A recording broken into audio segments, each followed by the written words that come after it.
Let's get all sorted. I'm James. And I am Jeef. What happened to Jeff? Don't worry about Jeff. I'm almost as good as him and way cheaper.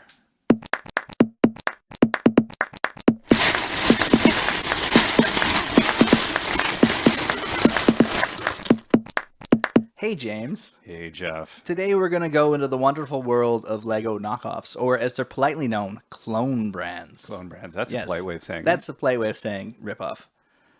But before we get to that, I think we have to get into the history of Lego itself. Now, is there going to be some images or anything for this one? Oh, absolutely, yes. If you would like to follow along, you can go to our website, BreakingDads.com. breakingdads.com, BreakingDads.com. and there'll be links and pictures and things you can follow along with. Awesome. And you can go down nostalgia road with some of these, or look at some of other things and go, how does that exist as a thing? But it does. Now, I knew very little about the history of this, so enlighten me. Well, this is quite interesting because I think most people think when they think of Lego, they think, they invented the interlocking brick. They did not. What? Yeah, that's the craziness. It was actually invented in 1939 by a gentleman named Harry Page. I would go by Harry if my name was Hillary as well, Yeah. by the way. Yeah, You're all for that? I'm for that. Yeah, I can see that from you. But yeah, they were the first plastic brick with studs on the top. And they were basically a plastic version of wooden bricks that had studs. But most of the wooden bricks had the studs on the bottom that sat into the bricks. These were hollow plastic bricks with the studs on the top. So in 1947, Ole Kirk, the founder of Lego, purchased their first plastic injection molding machine. And the salesman they bought it from brought along some samples of what you could produce with the machine, including some Kittycraft blocks. And Kittycraft was the company that Hillary Page started. And they liked that idea so much that in 1949, Ole Kirk started to produce what they called automatic binding bricks. Now, I'm assuming if he bought an injection molding machine, that wasn't just a whimsy purchase that he thought, hey, you know what we need in our house? So he must have had some idea of what he wanted to do with that injection molding machine. They were a toy company. So he just thought, And he was, I think, looking to modernize, and because plastic was just finally starting to be available in Europe after World War II. right, okay. Right, so it was a new technology, and I think he thought, oh, you can make things faster and cheaper than out of wood. Gotcha. And they had some trouble with fire as well. Yeah, that's a thing. They kind of liked the idea. In 1953, they changed the name of automatic binding bricks to Lego Merston, or Lego bricks. Good call. Yeah, I think so, because I don't know if... Oh, abs. Yeah, hey man, I can only play with ABB. Don't mess around with nothing else. Yeah, and then in 1958, Lego did add tubes to the underside of the bricks, where it was just hollow and open before. And that made them much more stable and made them lock better. Right. And so that's how we got the familiar Lego bricks that we know today. And then they applied for and were granted patents based on that improvement. Huh. So then Lego exists as a thing until 1983, when all the basic patents run out. Yes, and then because they made some other patents on some other newer pieces and improvements in the minifigure, and then by 1989, all of the patents have run out. So they got about, 25 years on their patents then? Yeah, from the original? give or take, yes. Yeah, because it was 1961 when the patent was finally approved in the U.S. and Europe. Huh. Yeah. Yeah, so a good run, and they were protected for a long while. Yeah. And then all of a sudden they weren't. And so what happens is Tyco, being a large American toy company, they kind of went through a weird period where they didn't actually produce a lot of number one hit toys. Like, Mattel was made by Barbie, and Lego was made by their bricks, and Hasbro was made by like G.I. Joe and other hit toys. Tyco didn't have a thing. Tyco, they were big in model trains. They were big in remote control cars. But they were not really huge on store shelves. But what they decided to do is start making knockoffs of successful products. Why not? So they made their own version of Play-Doh, and they made their own version of Lego. And they called that Tyco Super Blocks. There you go. And one of the big things they did with this is they had ads that would say things like, if you can't tell the difference, why pay the difference? Right? And all the products would have a big stamp on it that says, works with Lego. Kind of. No, and they did. They did interlock with Lego. They were the same bricks, so they did work. Lego, of course, wasn't very happy about that. No. So they had to sue them. Ah. Now, they argued that the shape of the Lego brick should be protected under copyright because it's a very distinctive look. Huh. The courts disagreed. And this was the first in a very long line of decisions against Lego, basically saying that copyrights, you can't copyright a functional design. No, that was what the patent was for. Exactly. And you were protected by the patent for a very long time. Yeah. So that was the first one that went bad for them, and they continue to do that today. But the courts did rule that Tyco was not allowed to use the Lego brand in their advertising. Right. So they couldn't say compatible with Lego on their packaging or in their commercials. Trademark infringement. Exactly. So they said, Tyco said, that's not a big deal. And that was fun for them. Yeah. So what kind of stuff did they produce then? Well, one of the biggest sellers was a military line that had tanks and Jeeps and all the U.S. military paraphernalia. So the stuff that Lego wouldn't go near. The stuff that Lego wouldn't go near. Right.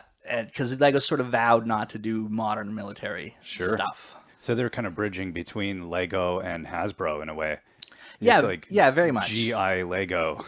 Yeah, and their ads, and we have a link to one of the ads, were phenomenal. I mean, they were 80s ads through and through. It was quite fantastic with kids in the buckets and the military music. They produced bricks from 1983 up to around 1991. It's hard to get when they stopped, but they did.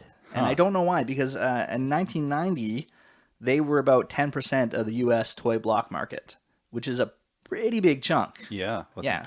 So I wonder what if it was some of the legal stuff hurt them just having to they spent defend about themselves? $3 million defending themselves, and they made about $20 million from the line. Okay. So the economics are still there. Yeah. I know that they went through a lot of transitions with acquisitions of other products, and this was the early 90s, so people getting swallowed up by other people all over the place. Eventually, I think Hasbro ended up owning Tyco, and they basically just use the branding on remote control cars now. So it's weird that they were that successful and that they were gone that quickly. So is that one of the better ones that... Yeah, in terms of quality, a lot of collectors think that this is the best of the non-Lego brands out there. The pieces were really well made. They fit together very well. And I think there's a lot of nostalgia for the military line in particular, because you just can't get that. It was not a thing when I was a kid. I never saw it on any store shelves. I didn't know it existed. But looking back on it, I can see they're very 80s type Lego sets. They look very blocky. Their minifigures were weird with really wide arms, but people liked them. Yeah. Yeah. So the nice thing about that is they made a lot of them. You can get them on eBay, and the prices are actually, you can get them for cheaper today than you could when they came out. Oh, that's pretty good. Yeah. So if you're looking to get some, get some. That's a good aftermarket. Yes. So then Canada wants to get involved, like in all things. Yeah. We're like, hey guys, what's going on? What's going on down there, guys? It's a little late to the party, but... But they weren't, though. That is weird. Okay, so Mega Bloks, which is now the number 2 toy block brand it's so hard to say, toy building block brand in the world. Say it 10 times fast. I'm not even going to say it one time fast. And it's actually a company that was started out in 1967 as Ritvik Holdings, which was the first names of a husband and wife. Embezzling company? No? It sounds like it, doesn't it? No, it's Victor and Rita. Okay. Started it. And they started with their Mega Bloks. They showed them in 1984. Wow. And these were designed more as a ripoff of Duplo.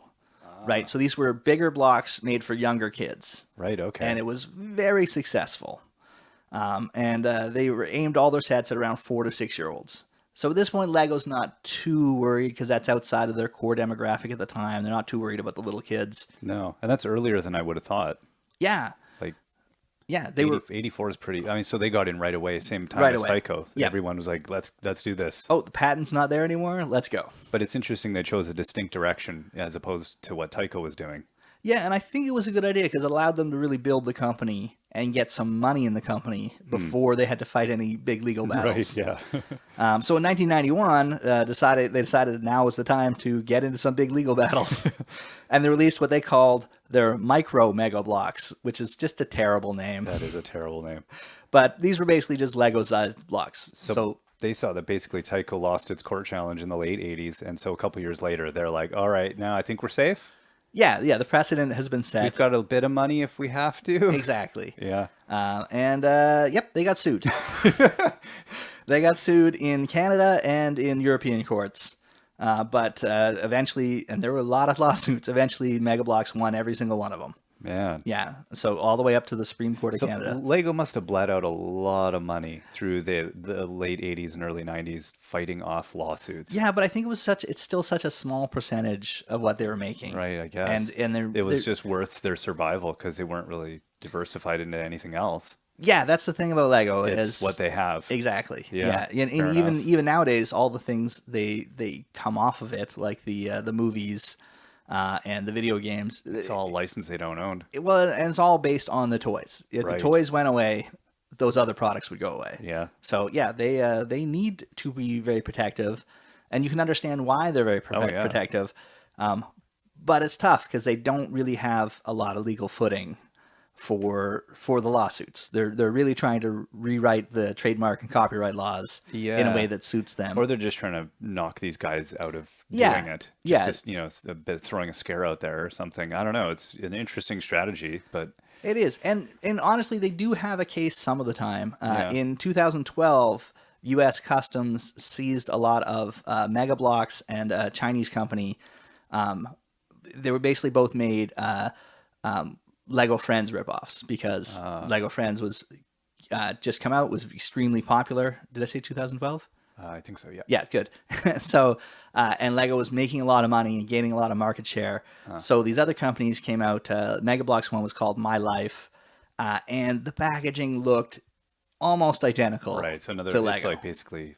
Yeah, and the trademark sets looked almost identical. So that really is one company trying to trade off another Yeah. company's success, and so I think they have a case in those kinds in of those kind instances. of arguments. Gotcha. Yes, but in other ones, not so much. So what did Mega Bloks, what was their thing? Like, how did they separate themselves when they got into So the yeah, Lego so market? they built their market based on the Mega Bloks, the ones for kids, and then when they got some money, they started to aggressively sign licenses and licenses that Lego wouldn't touch for a lot of them. Was it military stuff? Not so much military stuff, but for example, they did Halo as one of their first Okay. big. Wow, quasi-military. Yeah, exactly. Futuristic military Yeah. fun, right? And right now, they have, I didn't even count them up, but I'll read them as quickly as I can. Sure. If you go on their website today, these are the licenses they have. They have Assassin's Creed, Barbie, Call of Duty, Despicable Me, Dora the Explorer, Halo, Hello Kitty, Hot Wheels, Jeep, John Deere, Monster High, Power Rangers, Skylanders,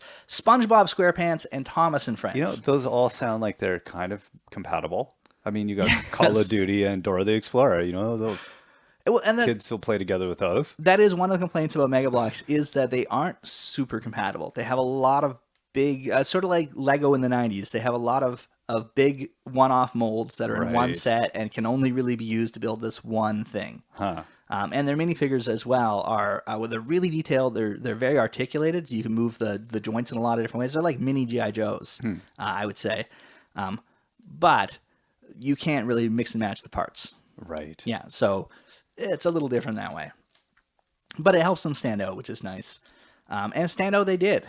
Because, and I think this next move, Mattel ended up buying Mega Brands, which is what they ended up being called in 2014, for $450 million US. Man. So that's a mega purchase Yeah. of a mega brand. But it was worth it for Mattel because that was the year that Lego knocked off Mattel as the #1 toy maker in the world.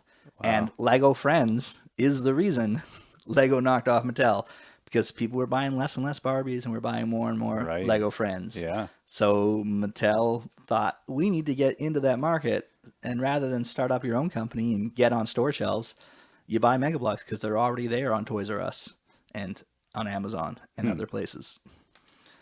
So they've done well, Mega Bloks, Yeah. and they're continuing to do well. and I don't see them going away. That being said, Yeah. I'm not so sure about the quality. It's good. It's much better than the really cheap knockoff brands that are out there. But I'm sure you've seen this too. Like when your kid builds something and they've mixed a Mega Bloks piece in it, you can tell where the Mega Bloks piece is, right? The color's a little off, and they just don't quite fit. Yeah. Yeah. And the instructions are not as well written. That's the other thing with Mega Bloks. They are not as well really written. Like you need to bring an engineer over to your house to. Yes. So what color with what color and the thing? Yeah. So that hinders you a lot. But are they aiming still at the really young ones, or I mean, they still do the Mega Bloks blocks? Like some of these licenses don't seem like they're aimed at little kids. No, it's weird. They hit collectory market. They hit 4 to 6, and then they hit like 8 to 15, 23 to 30. Yeah, they're all up there. It's not up there with like the McFarlane ones that have recently come out with Walking Dead, right? And they're going to do Game of Thrones, and they're weird Lego bricks they're really more model kits than Lego. It's the 4 to 6 market they're really going for. Exactly, for Walking Dead. Yeah, I know that your 5-year-old could really use the governor with the fish tanks full of heads in the background as a play set, right? I think so. Yeah. Yeah, put it on her nightstand so she can look at it right before she falls asleep every night. See, I don't even watch that show, so I don't even get your references. But okay, but you can imagine a bunch of fish tanks with severed heads in it, right? That sounds unpleasant. Yeah. Okay. That sounds exactly why I don't watch that show. Yes. So who came next in the giant? So the next big player to try to take on Lego is Hasbro, and they went with a line called Creo. Okay. Creo. And sounds like a roadway material. That's creosote. I think that some Latin for create or something like that. Okay. But not spelled the way they spell it. Yeah. Okay. KRE-O. And so Hasbro wanted to get in there, but they also didn't want to start up their own manufacturing. So they actually use a South Korean company called Oxford to do all the production, and then they just market it. So is Oxford kind of already doing this sort of stuff? Yeah, Oxford is a South Korean brand that has been making Lego knockoffs for since about the 70s. Oh, wow. So they're well established. Under many different names. But they've been Oxford since the 90s. Okay. And they made sets for China and South Korea. And they've been around so long that there are actually Chinese manufacturers that make knockoff sets of earlier Oxford sets. So they got the molds and the instructions from the old Oxford sets and just redo those. Knockoffs of knockoffs. Yeah. So awesome. This is the world we live in now. Yeah. And they're interesting. Well, so they got a bunch of the Hasbro intellectual property licenses. Exactly, yeah. They started with Transformers. That was their first line, and it's still going. And then they added, everyone's going to remember this because this is a classic movie that needed a license. Oh. Battleship. Yes. So this was, I guess, Battleship, the movie, the toy? Oh. I'm not entirely sure. Hasbro just they were like, here's what we got. Yeah. just do it all. We get the toy license for this as part of the agreement for letting them do the movie. Oh, man. Yeah. And then they did G.I. Joe, which makes a lot of sense. That makes sense. Star Trek. Sure. And then Cityville, which is an app. Huh. So I don't know. My kids have a couple Cityville sets because they have grandparents. Right. And Superstore stocks Creo and likes to put Creo at massive reductions because of the fact nobody buys it, I guess. I'm not sure. And then Dungeons & Dragons is their newest line, which again makes sense because Hasbro owns Wizards of the Coast, right? Yeah. Yeah. And they make Dungeons & Dragons now. Yeah. So they got everything. That's interesting.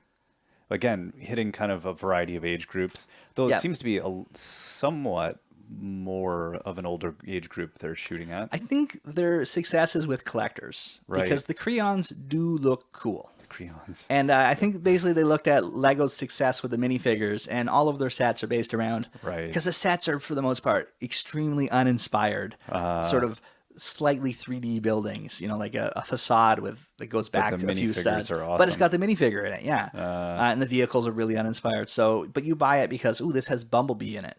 And this has Optimus Prime in it, and this has true because all those licenses really sound like they're more about the little characters. Exactly. And then they do blind bags of a lot of the characters as well, much like Lego. So The crayons, they're pretty awesome, and I know a lot of people take the crayons heads off so they can make custom minifigures of the different ones. So if you're not a Lego purist, you'll mix and match those parts. But the sets are, like I said, kind of meh. Yeah. Yeah. So that's fun. Although they did add with the Cityville line what they call sonic motion technology.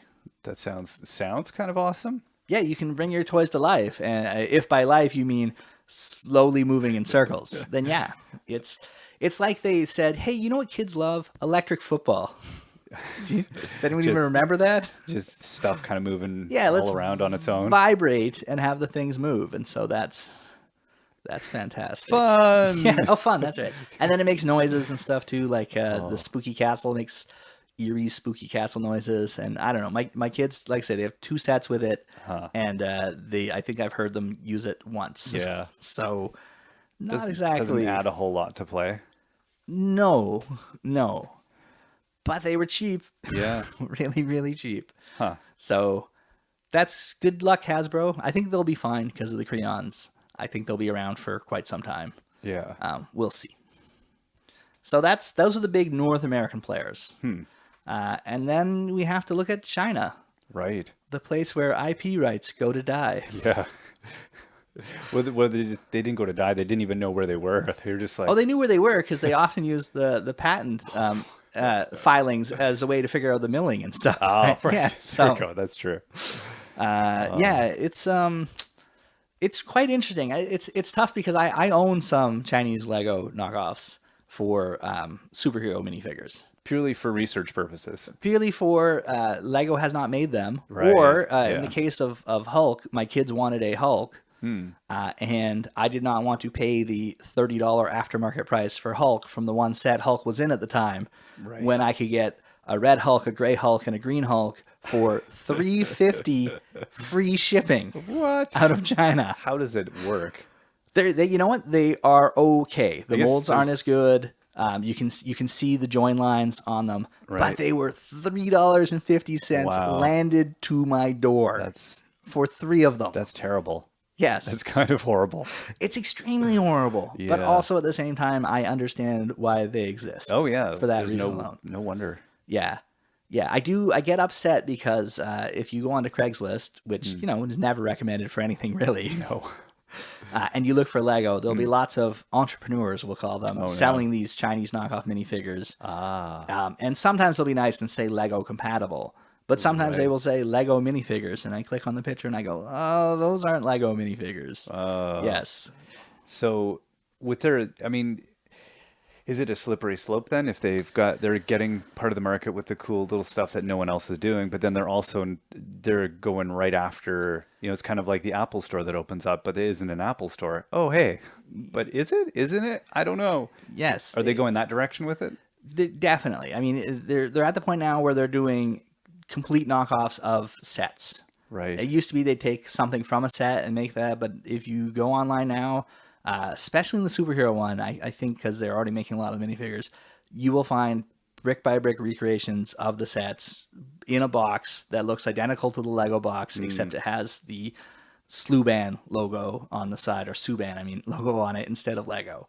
Okay. So it's getting really dicey now when you're... Yeah. Like it's not so much that it's like the other ones where they're trying to do something with the technology and take it somewhere. It is just, it's weird. I think our attitudes in North America towards trademark, copyright, and intellectual property laws, it's a little, it's just different. I don't know. Is that not a thing in China? It's just not a thing. I have no idea. Yeah. Although, interestingly enough, there was a Lego company that... out of China that Lego did win a lawsuit against in Chinese courts, and they were ordered to stop producing. And it was a case like this though, where they were producing items using the art from Lego, and so it's stuff that's where you get in trouble. So we'll see. It's because if they're sticking to making multicolored Hulk figurines that are different, that's a whole other ballpark. But although they do recreations of the ones that exist as well, right? And that Hulk does exist in a set, the green one. The gray one and the red one don't, but they're just repaints of the same mold. Just put some new plastic in the hopper. And yeah, so there's definitely a weird ethical, moral dilemma area. Yeah. Because I think that Marvel Comics has a right to make money. I guess Disney has a right to make money off of what was created. Yeah. And I think Lego definitely has a right to make money off of what they produce. Right. But at the same time, it gets really difficult when you know the cost of the plastic. Yeah. At the end of the day. Well, I guess the big thing will be if it takes off enough because of its the price point on it, if it eventually becomes direct competition to Lego, and then that starts hurting innovation with Lego, then collectors will have a problem. I think so. And then, so does it get dealt with before it gets to that point, or are we going to see it get to that point where it's just going to be so prevalent? There's going to be so Craigslist and everything is going to be everywhere. Amazon will soon have the knock. You know what I mean? Well, Amazon has knockoffs. Do they? Yes, okay. Absolutely. And eBay is lousy with them for sure. I can imagine. And again, I have no problem with the knockoffs when they are listed as Lego compatible, and they give you the brand that's making it. Change the cover art for Pete's sake. Yeah, exactly. I have less of an issue there. It's when they're directly taking what someone else has created. Yeah. And it goes beyond just the Lego sets now, because there are companies in China that are making boxed versions of Lego MOCs, my own creations that Lego users have made. Wow. And put pictures up online. They just reverse engineer the pictures and sell those as original sets, and they aren't original sets. No. Somebody put time and effort into making it. Yeah. So it's a tough one. Yeah. But on the other hand, that gets bought as a gift for some kid who makes something cool that Lego would never have made. Right. And maybe that's what makes them the next, Lego master builder. And the Chinese government has no interest in stomping that down because it's somebody creating jobs. Exactly. It's building, and factories being used. Yeah. And that's, from their perspective, it's all good. Yeah, because if a whole bunch of factories close down tomorrow in China, that's anarchy. Well, that's people out of jobs. That's people. Yeah. So I get from their perspective, it's a good thing. Yeah. So it's a weird world out there. Yeah. The other thing that's happening that is going to affect Lego is the knockoffs are getting better and better in quality. Right. And that's a tough one. I think part of the blame is actually with Lego moving some production to China. Right. Right. Because now you're teaching people. Yeah. How they do it, what their tolerances are. But then I guess they know that's happening. It's going to happen. No, and you can see why they have to. I mean, they can't keep product on the shelves as it is. So I guess, but the only unfortunate part is the molds will end up getting just borrowed at the end of the day. Or when they go, we have to throw this mold out because I'll throw it out at the end of its life. Yeah, exactly. The guy in charge of throwing it out into the factory down the street. Exactly. So it's a weird world.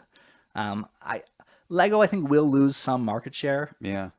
But they can afford to lose some market share. They dominate the marketplace so much that most users, if you're going to go buy Lego, you're going to go to this Toys R Us or go to the kids store, whatever. You're not going to be finding the knockoff and Lego. Their brand loyalty is amazing. Right. Like my kids, I'm not a Lego snob. I've never been a Lego snob in terms of being a purist and only needing these ones. If I saw a cool Mega Block set, I would buy it. Yeah. That being said, my children, when they're building or when they get a gift, like they got the Cityville stuff from Creo, they react with anger. Because they're just like, what is this crap? Why do we have this? Yeah. And when they're building, you can see it's a Mega Block and toss it aside. So you've trained them well. But I don't think I have. I think Lego has, and I think Lego has engendered that loyalty. No, it's true. Just by the quality. Yeah, and the quality control. So I think as long as they stick at the top, they will stay at the top, and they might lose some market share, but they will still be a massive gorilla in the toy market. As long as there's no knockoff Lego stores popping up, I think we're good. I can guarantee there's a knockoff Lego store somewhere. Yeah, I saw online the other day there was a knockoff Google store. Google store? That's not even a thing. You sell the Googles. Yes. What? Like, do you go in there and just ask a question and they charge you for finding the answer, or you go in there to ask a question and they've got TV screens playing ads in the background? I don't quite get the revenue model. No idea. Yeah. But I'm sure the knockoff Google store started building a knockoff server center somewhere. There we go. So, I don't know. It's an interesting world, and I think I think the knockoffs will exist. I think they'll get better and better in quality. Well, they'll get more creative, and hopefully they move away from just the big license stuff and actually get more innovative, or even push Lego. I think another company will get stamped down for ripping off Lego. Like you can get instead of Lego Chima, you can get Lego Chim sets. Right. CHIM. I think that those will get stamped down. Disney might get involved because you don't want to mess with Disney ever. No. So, and once that happens, I could see the knockoff companies going back to just filling in the niches that Lego doesn't do. Do the military stuff, which I personally don't have any interest in, but lots of people do. Right. Do the cracks that there's a lot of room there in the building world for sure. I think So we'll see. Hopefully. Yeah. In the end, the world will be a bright, happy place with everybody holding hands. So it's not good, not bad, just is. Yeah, it just exists. And Lego needs to be protective because they're Lego. So they'll continue to file lawsuits and they'll win 1 out of every 50 they put out there, but they'll continue to do it. Yeah. So hooray for Lego. I guess hooray for knockoffs, I guess. I'm not entirely sure. Well, I'm glad we covered this because I learned a lot. Thank you. Yeah. I hope everyone at home learned a lot. I enjoyed that. If there was a knockoff that you love or that you had, or that I just missed covering a brand that you think was important, then hit me up at Still Sorting on Twitter, or go to our website, breakingdads.com. Breakingdads.com? Breakingdads.com. Perfect. And then hit us up in the discussions and we'll discuss it. All right. Until next week, I'm James. And I'm Jeff.